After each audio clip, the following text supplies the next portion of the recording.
We're going to be getting into sculpting inside a Cinema 4D. So this is a relatively new-ish feature, meaning like it was put in like maybe 4 versions ago or 5 versions ago in Cinema 4D. So it's been here for a while at this point, but it didn't start off in Cinema 4D. Sculpting is something that has for a while been a more I guess you could say specialized tool set in 3D applications, at least until recent. And by recent, I mean like, I don't know, 10 years ago or something, whatever. Some of you might be familiar with the program or have at least heard of the program called ZBrush. That's one of the industry standard tools for doing a lot of sculpting in 3D. Another one that is used more professionally in terms of like film and stuff is called Mudbox, and that's by Autodesk, I believe. But Cinema 4D, since it's more of a sort of a Swiss Army tool of, sort of 3D processes, I guess you could say, it also has this feature as well. So let's go into Cinema 4D here. Oh yeah, yeah, the videos will be there after the semester. So as long as you have the link to it, you'll definitely be able to check those out. So let's switch into Cinema 4D here and make sure I have my folder system set up here because I definitely want to be saving this. All right, awesome. Okay, so first things first, as you might see on my little outline that I have on the lesson board there, is the question of where is the sculpting tool inside of Cinema 4D. So like many things inside of Cinema 4D, as I've mentioned before, you can find them tucked away in the menus in order to actually access them.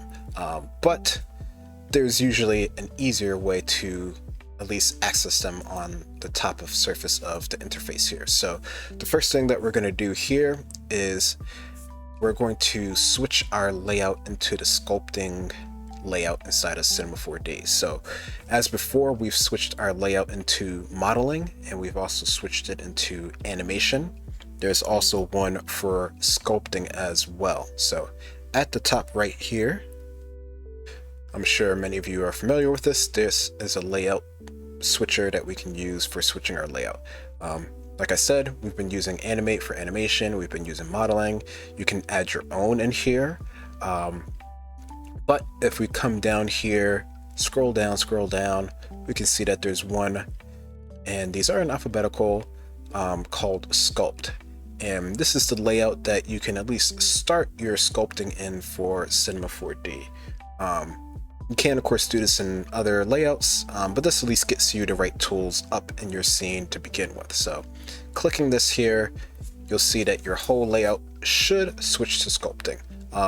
Now this might be a little bit different if you have a different version of Cinema 4D, which I think some of you do, but you still should see something vaguely similar to this in terms of having tools optimized for sculpting. Now, the main thing that this really does is it brings up your sculpting layers, and this is where you're going to be seeing how much, I guess, sort of control you have on your definition of your mesh. As well as the main thing that it brings up is all of your sculpting tools. And these are going to be the different sort of commands that you use in order to control your sculpting inside of Cinema 4D. Now, by default, it doesn't do anything magical. You have to add some geometry into your scene in order to actually sculpt. So if you've seen my little examples that I have up here, these look like they probably start from spheres or similar objects. So that's what we're going to start with in this case here.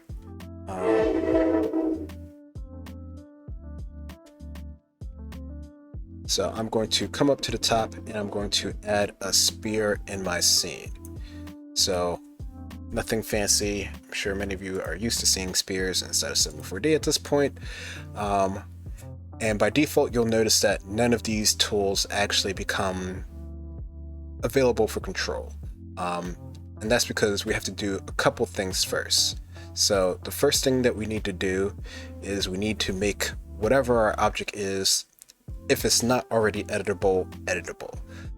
So these objects up here are all parametric items, meaning that they have parameters that can be controlled and modified, but this doesn't mean that we can actually get into the nitty-gritty of the points or the polygon points like when we were doing our modeling. So I'm sure many of you remember this by now. Hopefully you need to make your object editable. So you can come up to the top left here and click make editable, or hit the shortcut on the keyboard C in order to make it editable.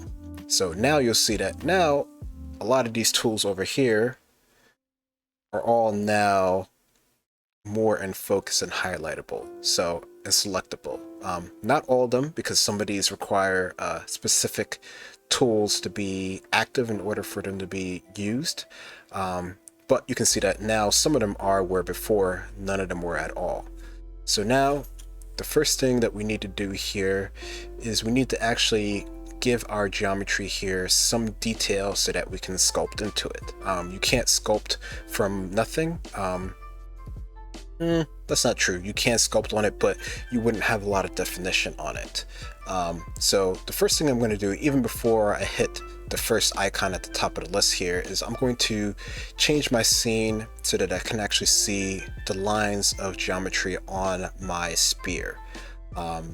This is going to help us sort of visualize better what I'm actually doing in the scene, because without it, it's going to be kind of hard. So if you remember from when we were doing the more modeling stuff, we had to turn on our display in order to see the lines on our geometric object here. So the first thing I'm going to do is I'm going to come up to the top of my menu up here of my viewport, and I'm going to go display, and I'm going to choose shading with lines. Really any of these lines ones could work, but I'm just going to choose the first one here just so that I can see the lines of my scene. So now you can see that I have the lines of geometry on my sphere, and you know, it looks a little bit janky because it's not really smooth. And this is where normally we would come in and we would either, you know, if we had it as a parametric object, we would up its segments, or we would drop it into a smooth object in order to smooth it out. But we're not going to do that. What we're going to do is we're going to tell it to subdivide our object within our sculpting. Now we're going to do that by coming up to the top here and selecting the subdivide object button. So I'm just going to hit this one time, and you'll see that nothing changes on our object visually, but you should notice that now in our sculpting layers panel here, we have something that's named base object, and it says its level is 0. So this right here means that our object is now has a layer for us to actually sculpt on, and actually we can start sculpting right now. Now, just to show you how this actually looks on your object panel, up here at the top, you might have noticed that there are some more tabs here. So the first one that we're in here is sculpting layers, which is the one that we're in, and then the one next to it is called objects. And if we switch into that one, you'll see that our sphere is in here like we would expect it to be, and there's a new tag that's on our object. So this is our Sculpt Expressions tab. So if you click this, you'll see that this, you know, brings up some parameters here, and it gives you the option to show the layer manager, which the show layer manager is the sculpting layers manager. So this is what was already up and added when we switched into our layout. So of course, if we didn't want to go through this whole process, we could, you know, right click on this and go in here and find where the actual sculpting tag is, which I don't actually know where it is off the top of my head. So let's see if I can find it real quick. No, I actually don't know where it is up here, because most of the time I always add it from the menu system I have here. But let's see if I do it this way. Sculpt. No. But it is a tag in here that you could actually add if you could find it in your menus here. There's a lot of tags in here, so I'm not surprised that I haven't found it, because that's definitely not a way that I would think of actually adding my sculpting tag in here. But if you want to hunt for your tags, you can actually go in here and find it, I believe. But it adds it to our object automatically as soon as we hit the subdivide button. Now, right now we can start getting into this and start sculpting our object and sort of, you know, doing, manipulating our geometry. But before we do that, I want to add some more definition, and this is why I switched the layout to show the lines on my object here, because I wanted to be able to show that if I click this button again, it immediately adds another level of definition onto our object. And if we keep clicking this button, you should be able to see that, and I zoom in here, that now our mesh on our sphere is becoming more and more dense.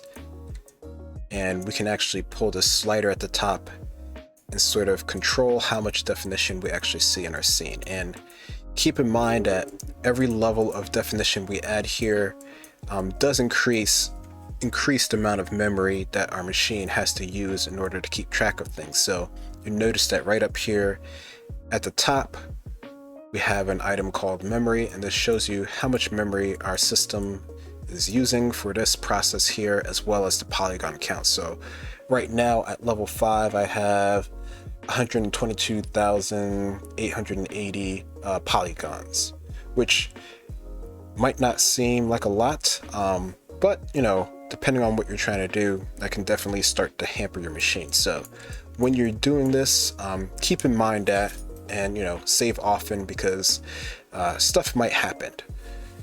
So saying that in mind, what I'm going to do here right from the beginning, I'm just going to save my scene just so I can come back to it later on.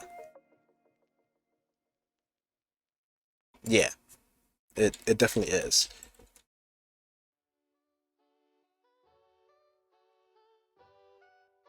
All right, so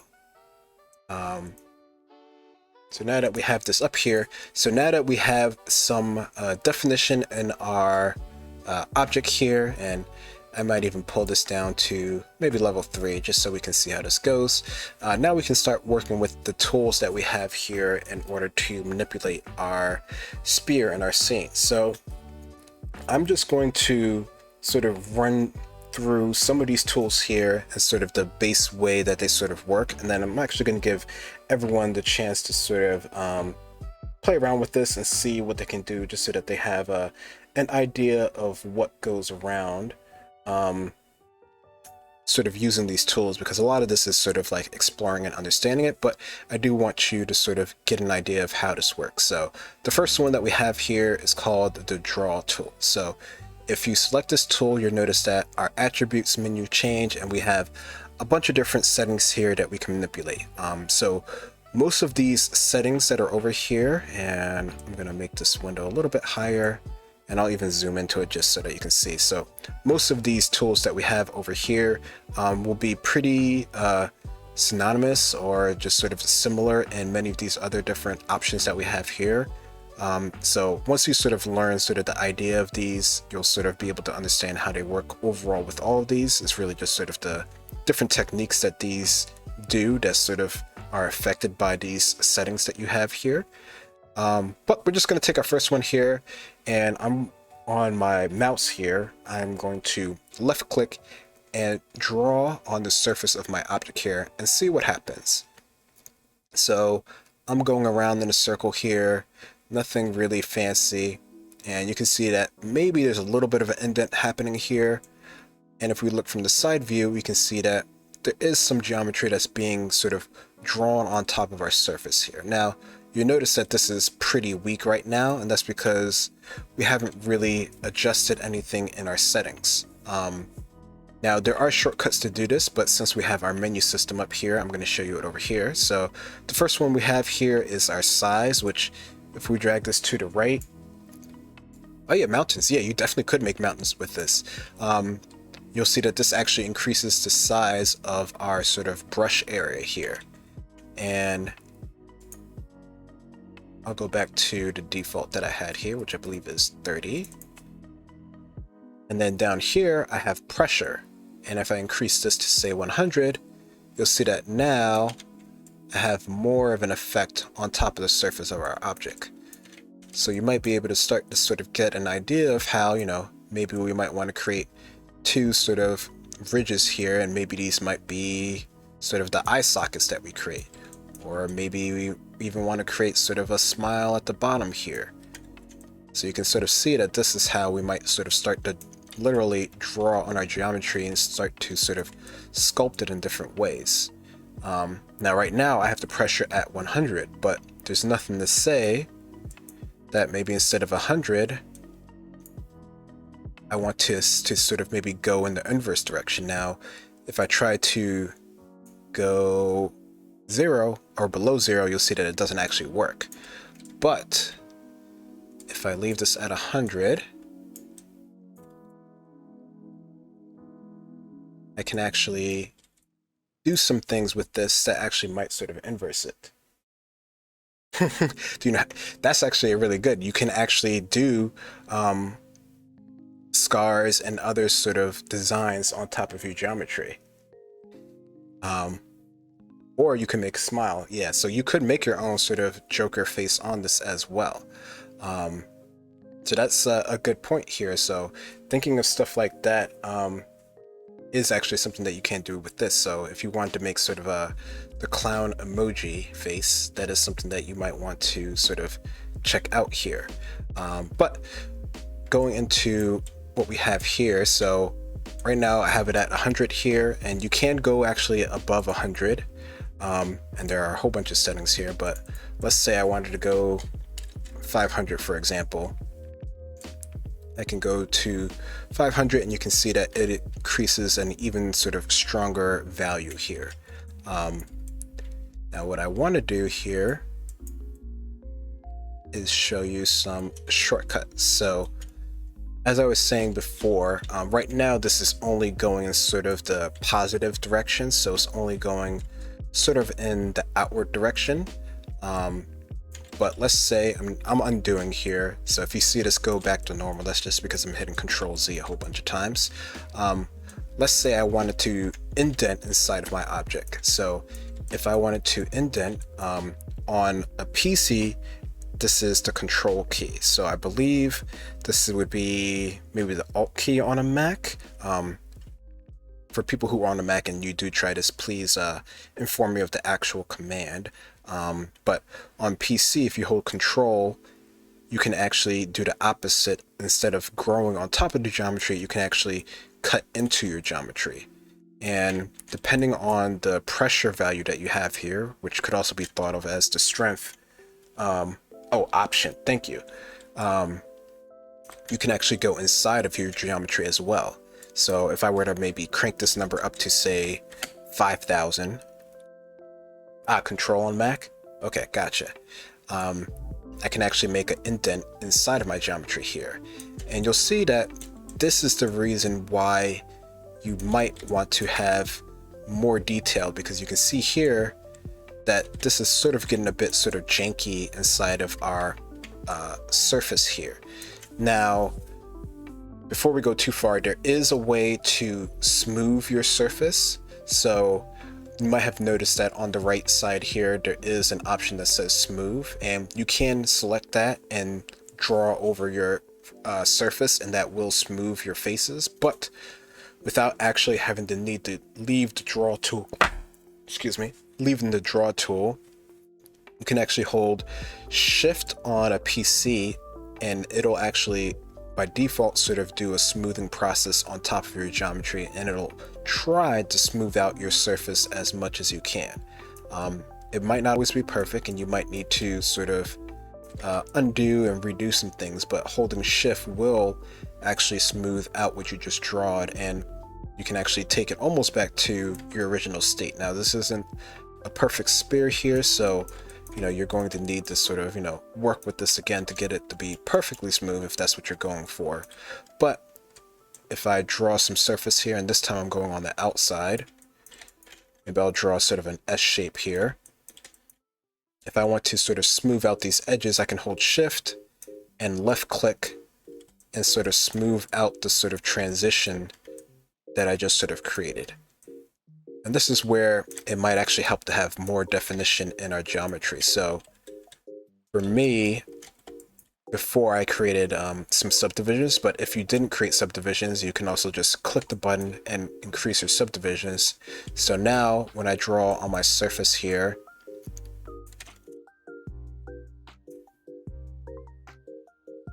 You can see that now I have this S shape here.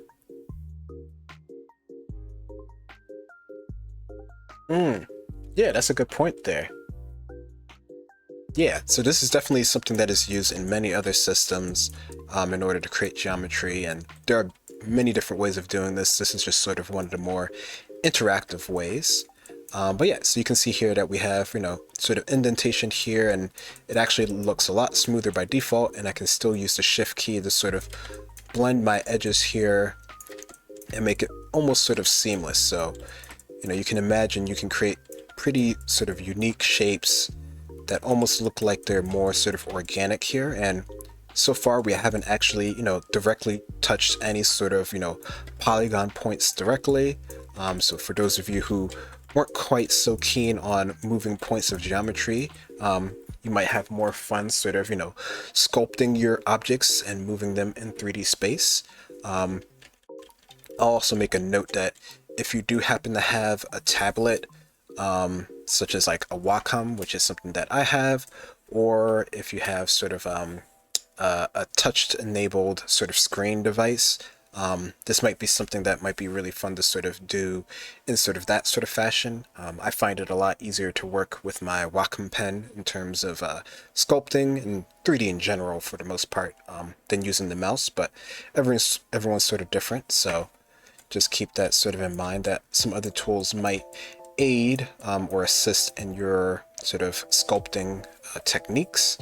But yeah, so that's sort of the basis here of sort of drawing on our shape here. Now, there are a bunch of different things here, and some of these I do want to bring up right here in the beginning, just so that we can sort of get them in your mind here before we do a little break, so that you can actually try some of these things on your own.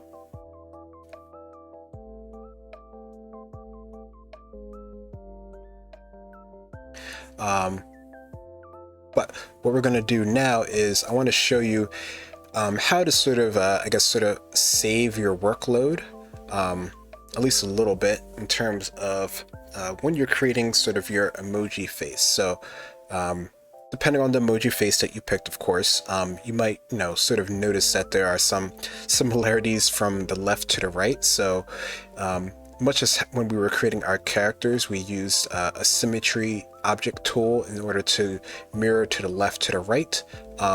Inside of Cinema 4D, using the sculpting tools, we can do a very sort of similar process as well. So on our top menu here, there are a number of different options here, but the one that we're going to go to first here is our symmetry tool. So this is going to allow us to mirror what we do with our brush from one side to the other side, depending on what axis we choose. So instead of having to, sort of draw two shapes on both sides, we can sort of automatically have it do it for us. So I'm just going to come down here to the symmetry, and I'm going to choose the first one just to see how it works. So the first one we have is X, which is for the Y and the Z axis. And if I put my cursor on top of my spear here, you'll see that there's another dot on the left side. Hopefully that comes up on screen.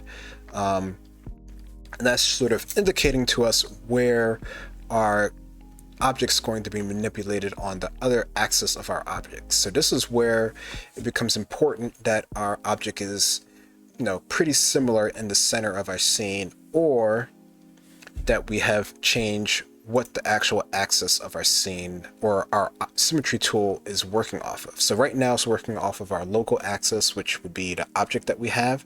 So right now it's fine, but if we were to do this on world and we move our object to the left or the right in our scene, then you'll notice that the brush tool or our draw tool isn't quite working the way we want it to be. But right now we can leave that alone. And if we put pressure onto our scene here, you'll notice that it automatically creates a shape on the left and the right in the same sort of fashion here. So I'm going to real quick go to my settings and lower my pressure a little bit, because I think that's a little bit too much for me. There we go. So now I can draw one shape on the left side, and it'll automatically draw on the other side of our object here. So you can see here that, and this works on both sides. So if I start on this side, and now I look on the right side, you'll see that these are perfectly symmetrical. And it doesn't have to be on this axis. If I undo here, let's say I want to choose my y-axis. I can draw on the top here, and now it's going to draw on the bottom as well. And the same thing works for maybe the other axis, for the z-axis. Now, of course, this is going to be front and back of our object here. So again, this is all depending on how you're viewing your object in space and how you want your tool to work on it. And we can enable multiple of these at the same time. So maybe we want to draw on 4 parts of our object at the same time. So again, these are just different ways that you can use to sort of speed up your sculpting workflow. You can create some pretty sort of unique shapes that are completely sort of, customized towards your sensibilities, or in our case, towards our sort of emojis. So that is sort of the symmetry tool. So that's one that I really wanted to bring up here because it can definitely save you a lot of time, especially if you're doing a face and it is symmetrical on both sides. You don't really want to have to do both sides over and over again. If you don't have to. Some of them you might have to. So I think on mine, one of them, there was some uniqueness from one side to the other. So you might have to do that. But if you don't have to, this is an option. Now I think that's what I mainly want to show, at least in terms of here. There are plenty of other different tools here and things that you can click in order to manipulate. But I at least want to show you some of the other tools here. But before I go into our next tool, which will be the grab tool here, I do want to show you that this top row here, these actually allow you to have whatever settings that you have on one of your tools connect with your other selections over here. So our link size, link pressure, and link symmetry will keep these sort of mirrored between all the different tools that you have here. Sometimes this is helpful, sometimes this is not helpful, but it's something to keep in mind because maybe you want to have the pressure be the same for all the different tools that you use, or you want the size to be the same, or you want the mirror to be the same on all of them. So if I wanted to click link geometry or link symmetry, and I'm going to turn off the Y symmetry on this one. Now if I were to switch to my grab tool and I pick over here and I drag forward a couple pieces, you can see that now it's going to link our grabs together here. Now, if I didn't have link symmetry on, it doesn't actually automatically turn on when I switch that to another tool. So just keep that in mind in terms of your link symmetry tool. And also this shows you that the grab tool does pretty much exactly what it says, as it just sort of grabs in the direction that you're pulling. And you can see here that the direction for the grab tool is based off of the mouse. You can change it, so it can be automatically on the X, the Y, or the Z, or the normal, which is sort of the face, the angle of your actual geometry in 3D space. Usually I just find it easier to work with the mouse, and I just can sort of pull it out sort of based off of what I'm actually looking for. So if I need to make sort of a spiky hair here, maybe something like that, maybe some sort of Sonic the Hedgehog type of thing. Or how to show the mesh.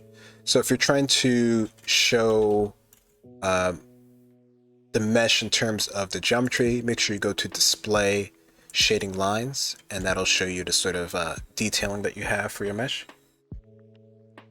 Let me know if oh, is there lag? Let's see, what does my speed say? Let me make sure I don't have anything running. No, thank you for letting me know. That definitely can happen. This is the internet, so let me just make sure I have nothing that's running on the background. Yeah, it could be the bandwidth. Luckily, I am recording, so you can always check these out later, but that is unfortunate. Let me check to see what my speed is right here. Definitely looks like everyone else is fine. So if you want to get the spear smooth, that would be actually the next tool that we have here. How do you get the smear? Yeah, so if you're trying to smooth after you've manipulated geometry, the smooth tool or holding the shift tool allows you to smooth your geometry. So if I start to grab different points out and I want to sort of smooth these out a bit, I can hold shift and that'll sort of try to do its best in terms of smoothing out the geometry that you just pulled. It's not always perfect, but that is one way that you can at least start to smooth. Oh, in S25, you're trying to see the mesh lines. You might have to find where to actually allow you to show your shading lines, because it should be in display, and then there should be one of these options here. But I'm not sure in R25, unfortunately.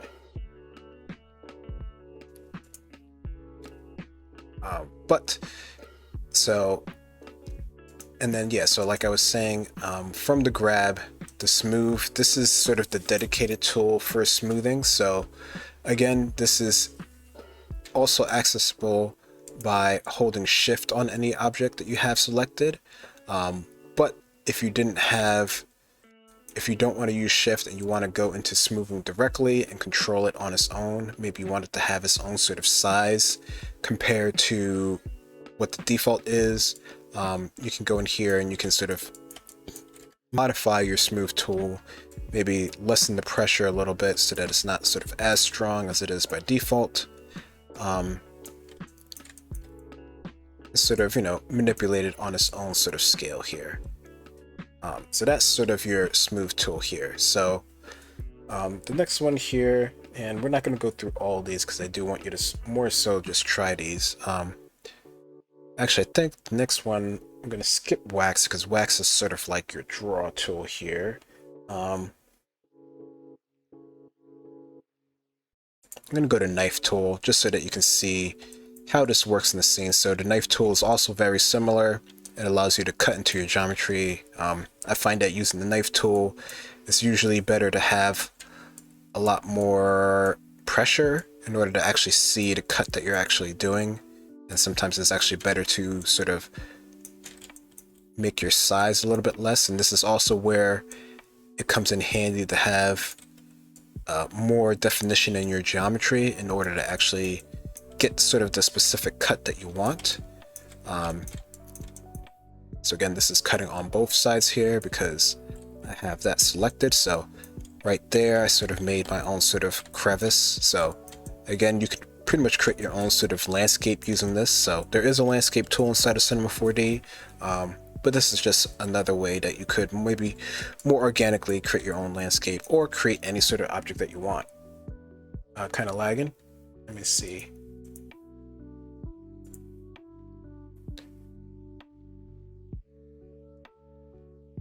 Okay, so could be because of my geometry here. So let me get a second here.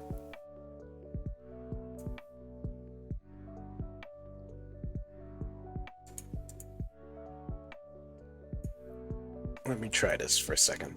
I think I might have pushed my own Cinema 4D too much. So let's quit my Cinema 4D real fast. Bring it back up. And let's see if that helps us a little bit.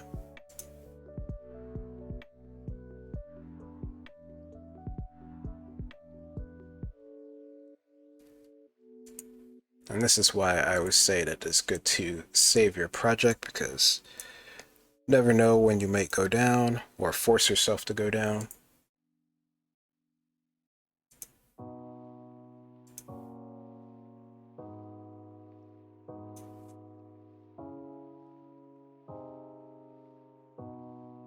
But what I'm going to let everyone do in a second is basically work on their own to sort of create their own sort of sculpt, or at least sort of play around with the tool.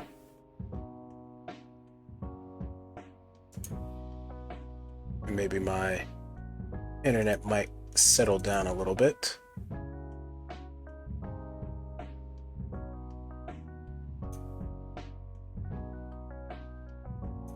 And again, if anyone else is having any issues, please just let me know and I will try to adjust it, which is what I am doing now on my other monitor here. All